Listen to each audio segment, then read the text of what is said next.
Artyom. Artyom. Wake up, dear. Is he up yet? Artyom, the colonel wants you on the breach.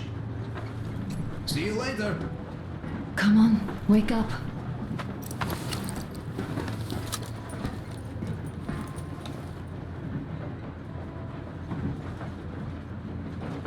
I'm so sorry about Duke. He was just a boy, really. He kept asking me for advice on how to become more attractive to a girl he knew, what to say to her. He couldn't wait to come back to her, proudly wearing scars and medals. Stay here for a bit, Artyom.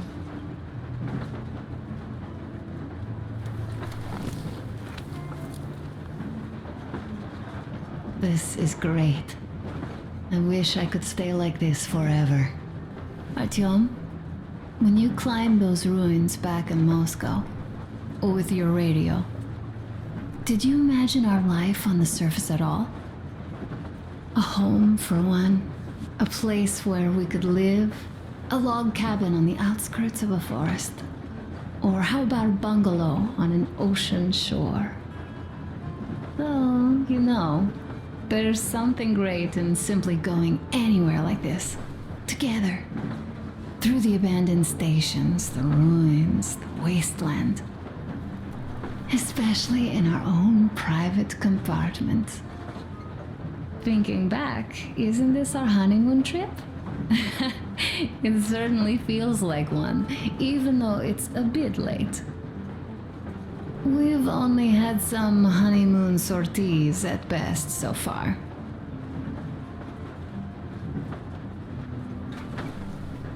Alyosha keeps telling everyone Duke could have jumped off the bridge in time. The others are also holding well, but I just unraveled. Of course, I had friends die before. He wasn't looking for death, Duke. He did volunteer for the most dangerous missions, but didn't expect to die. He was looking up to Stepan. Dad. You. Especially you. And he didn't die for nothing, did he? He wanted us to get there, to Yamantau. He wanted us to tell them about Moscow, how we survived there and still haven't given up, how we've been hiding it for so long. But when I think of it being you, and not even knowing for sure, I'd never be able to live through it. So, you think I should just let it all out? I don't think that would make me feel better.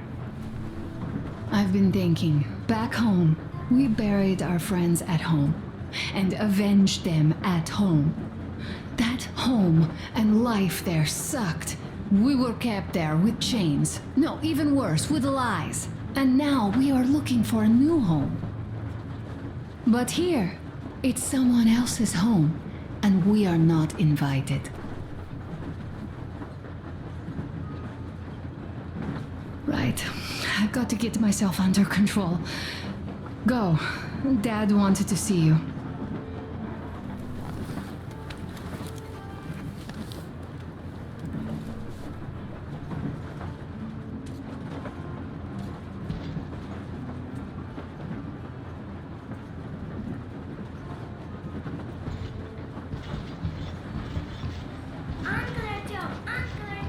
Uncle Doctor has already set his shop up. Wanna go look? It's so cool. Here, Uncle Artyom. Hi, Artyom. See my new place? Fit for a king, I must say. What do you think of this workbench, eh? Everything is within reach, yet there's so much space left. Most of the stuff you and the guys found outside and gave to me went into making this workshop happen. So thank you. We'll have to keep pitching in like this too. Looks like we're facing a long journey, and useful things like ammo or equipment don't grow on trees. Plus, the further from Moscow we get, the harder they'll probably be to get. So don't forget to collect all the materials you find to keep us going. There's so many things to do. I haven't decided where I'm going to work on the suits, but I'll have to, and soon. And it's high time we fixed our uniforms. Some of our people are starting to look pretty ragged, you know? Duke's plate carrier didn't hold the back plate anymore. And he just kept joking about it. What was I? Well, I'll be working here from now on. Well, that's it. I bragged enough and won't waste any more of your time. The Colonel summoned you. Well, I have stuff to do too. You guys are fast to break gear, but none too expedient to fix it. Uncle Talkative! Uncle Talkative! What would you like to ask? A smoke break. That's good.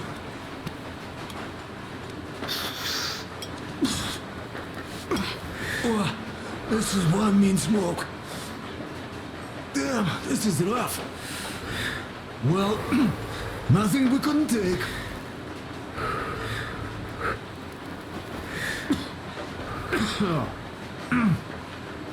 Well, you are the right kind of guys. I mean, you, the Colonel, Duke, that guy did a swell job on that bridge.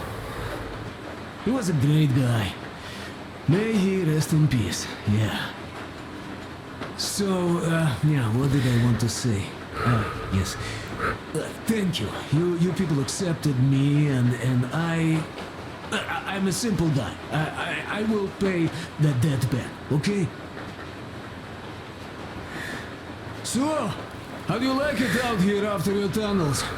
Freedom, huh? Sure thing. So much space. It feels too empty to me, though.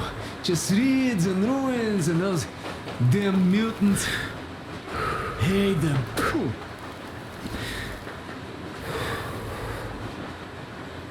Though you guys are gonna see the government, so, bratucha, don't be mad, but just tell me, what the hell do you even need them for?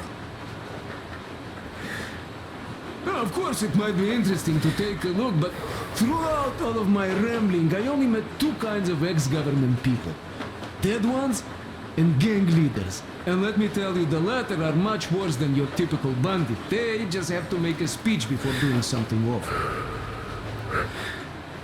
So what I mean, I didn't really care about the government even before the war, much less now, when everything's long since gone to shit. So what for, really? I'm a simple man, Artyomich. I told I'm with you, that means I'm with you for the long haul. But I'd much rather find a nice place to live at than go see the government. Of course, they could give us luxury bunkers or something. Well, Artyom, you seem cold. Go get warmed up a bit, I'll smoke some more. Have stuff to think about. Or just stay. We have enough space now.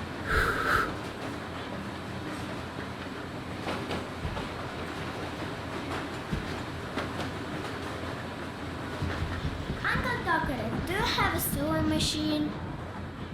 No, I don't. But how are you going to fix the suits? Then? Well, like everyone else, I take a thread and a needle, and I use a sail stitch.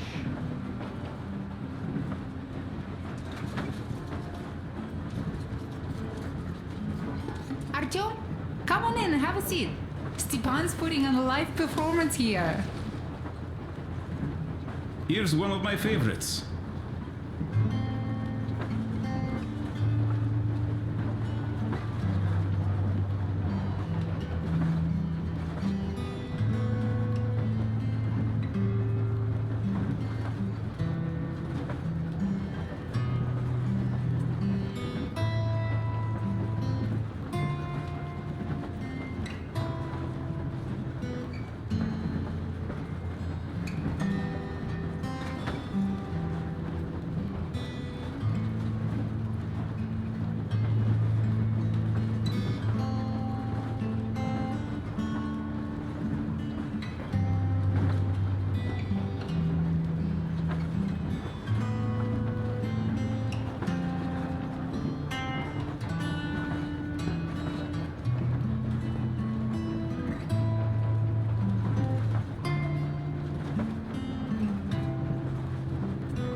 Thank you, Stepan. I'm sorry to ask, Katya, but Nastya's father, he's dead, isn't he? Does Nastya know? He is. I tried keeping it a secret. Told her he left for the market. Around 3 days passed, and I still kept it in. I just sat there with a needle in my hand and didn't see anything. It was all black before my eyes. And then she snuggles up to me and says, "You should cry, Ma. You will feel better." Sieni used to say it. So I cried and cried. She knows. She knows it all. I'm sorry, Katya. I'm so sorry. Let me tell you how we ended up at the bridge. We used to live in northeast from here, quite close if you go in a straight line. But it took us a month. Everything's bombed to rubble out there. Yermak asked me and I told him. Sieni used to say there were lots of military factories out there. Not just military, of course. General industry. And now you can't pass through there even with filters. The radiation is so high. No railway either, just crater upon crater. We were quite far, but our counter still went crazy. One route appeared intact. There was nothing to bomb. So we used that one, thinking we'd get further to the west, but of course they did not let us cross the bridge with the diesel. They said it was satanic. They were ready to let us stay if we gave them the diesel to cleanse it. So we stayed. And then we couldn't leave, even if we wanted. That old goat, Father Silentius, brainwashed everyone, so they would just pray and bow non-stop. They broke our diesel down with their bare hands and threw it into the river. Purification. And on top of it, they gave us trouble for not helping them. Ksenia went to check what was going on, and there were only locals there, because Silentius at the Skatina had sent our people away to test them. He said that if they wanted to be truly accepted, they had to defeat a demon. Ksenia went to stop them. But it was too late. He only found burnt rags. And then they sent him to do the same. He never came back. Katya, I'm sorry. I didn't know. Well, you really didn't. What's done is done. It kind of got so glum in here. Perhaps you, Stepan, could play us something. Sure thing.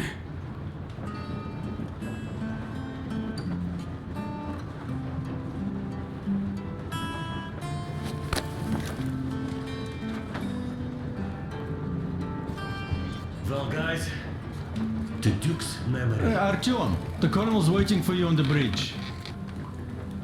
Look, stop with this funeral mood. It is Duke we are talking about. Do you recall how he came back from the library? Same thing here. Well, yeah, that time he pulled a fast one on us. We had the drinks ready. Sam said everything. Was a good speech, too. Thanks. Well, that is true. Don't be shy. So, Sam ends his speech, and then Duke asks, "Where's my drink?" So that is why I say we should wait. He came back from that library. And this is nothing. We will pick him up on our way back. If we leave to go back. Oh, come on. Well, I just think we should still drink to Duke's memory. And if he's alive, that's only a good omen. Sam, what do you say? I'll drink later. Gotta finish cooking. Okay. Let's drink! All right, let's.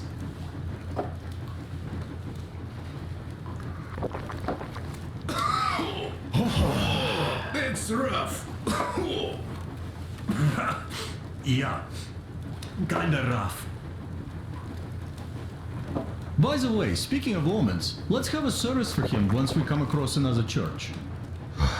Duke didn't believe, and having met Silentius, I'm also wavering. Well, Solantir's god is definitely a lost cause. But I imagine Duke would like Valhalla. A paradise where fallen heroes spend eternity feasting and fighting. A good fit for all of the people we lost. Yes, this is worth having another drink for. To our guys having fun in Valhalla!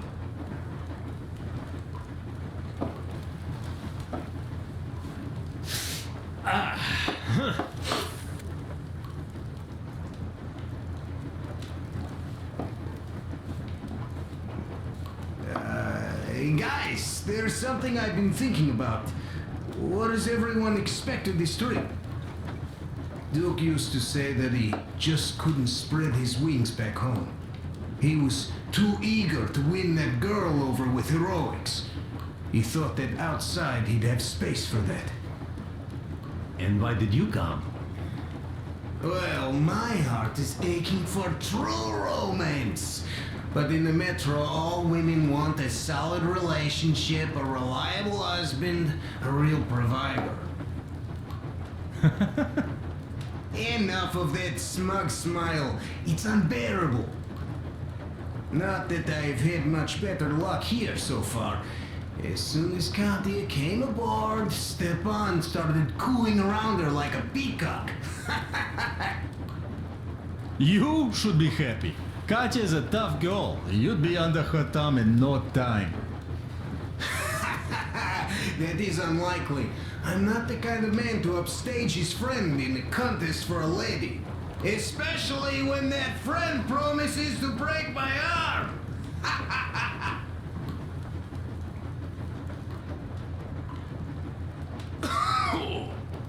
I'll catch my stroke of luck soon enough. There in Yamantau, women from all over the country have already gathered, waiting for yours truly. How about you, Demir? What made you go? Well, at first I just went along with you guys, the Colonel. But even then I thought, this is my chance to make my dream come true. A chance to see Kazakhstan, my people. But first, we must come back to Moscow, because it isn't fair. People must know that they've put up with enough. They are free. They can live outside now. What do you think about that, idiot? I'm with you, Demir. Yet, freedom is not so simple. There was this freedom fighter, Che Guevara. He died under 40. Comrade Mao, whose book you've been perusing on the other hand, was a strict ruler but lived a long life. Well, we should have expected that from you. Weird thing, though, is that you are called idiot. I know. It's by his own choice. Because he's so fond of Chekhov. Chekhov too, of course. But it's Dostoevsky for the most part, Sam, my friend. Sure, I read the book too. It's just that I mix them up a lot. Chekhov wrote about that son of Austerlitz, a wounded officer. Powerful imagery. You are just killing me. How about you, Uncle Sam? Got dreams? You know, I just want to ride my board again. Spark a joint up on a beach. Catch that wave. Deep inside, under a grizzled metro dweller, there's still a relaxed Californian inside me. Ah, get out of here! So you know, before Dad talked me into joining the Corps, I used to wear my hair long.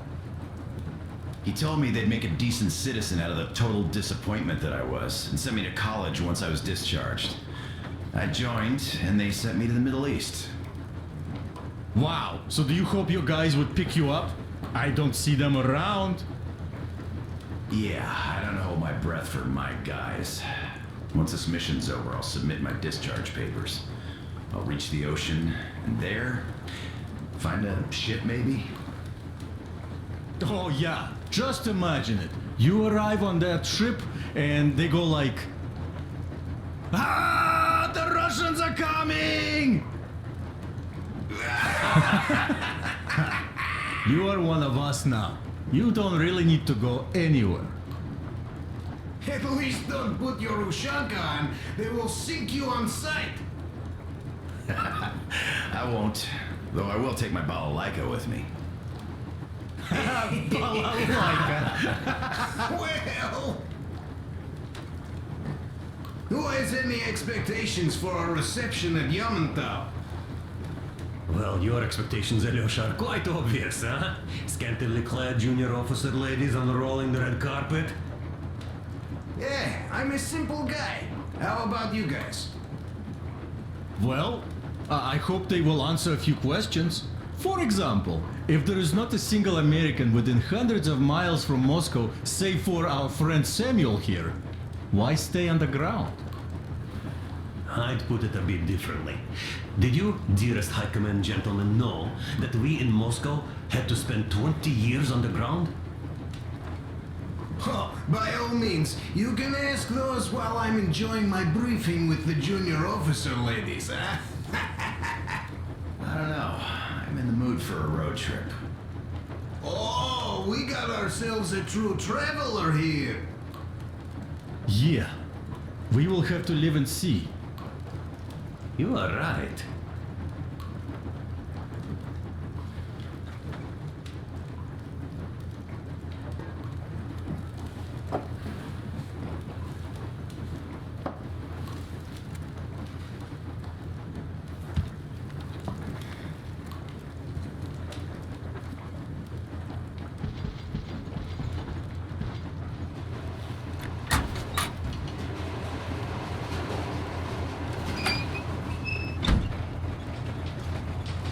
Come here, Artyom.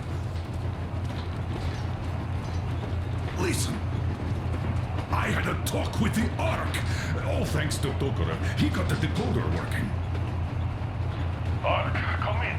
Come in, Ark. Over. This is Ark. Identify yourself. Over. This is Colonel Sviatoslav Mylnikov speaking. I'm in command of a special operations force. We have received your signal and are currently heading your way. Do you copy? Over. Yes. Hear you loud and clear. Who am I talking to? How do I address you? Deputy Chief of Communications Department, Major Ivanov. A moment. Oh, yes, Major. I understand that the checkup is in order. Great, Colonel. Melnikov? Simply capable. I am sorry for the lack of trust, but as you know, the situation is dire and the enemy is always ready to strike. I do understand, Major, and I hope that you can tell the leadership that my people are true to their duty and will be at their full disposal as soon as we arrive. Over. Thank you for the great news. How large is your force, Colonel? I have a squad of the best operatives the Special Forces have to offer. A squad? I see. Well, this is great. Great! Yes, we aren't a large force, but we bring a message of extreme importance. We are heading towards you from Sector K6 Alpha. Do you have any data on enemy forces we might encounter on the way? Over. Just a moment, I have to check. K6, Alpha, you say, as far as I can see, there have been no enemy encounters reported in the area, Colonel. I regret. I will end our conversation here, but no. Artyom, that should be enough, huh? Immediately, and I am sure the Minister of Defense will be eager to see you. This is a great honor. Thank you. Just a few words more, though. What is the general situation here, Major? Please. Colonel, sir, you do understand this is classified information. But I do understand you. We are doing fine. Do not worry. Well, see you in the Ark. Over and out. I serve the people. Over and out. So, do you get this now, you doubting Thomas? I'm so excited my hands are still shaking. The minister himself! This is incredible! By the way, Artyom, you should take a look at the map. As you can see, we are heading almost straight for the Yamantau complex. Katya and Chris tell me that the line there is in decent condition. Surprising, really, taking into account the number of priority targets there. So we can hope for smooth sailing from here, and right to the very destination. We are approaching the Yamantau bunker, the final destination of our long journey. Direct radio contact with the bunker has completely dissolved Miller's resentment towards me for destroying our previous lives. He is eagerly anticipating the meeting with the Minister of Defense he was promised. Probably such things are important for a career officer. The people, though, are less interested. They are asking important questions. Where are the occupying forces? Why is there just wilderness and people gone wild around? What's stopping the government from restoring the country? What was being done in the last 20 years? Miller believes that we'll get all the answers. He will be pardoned, as well as Anna and I. And we will all return home to the Metro.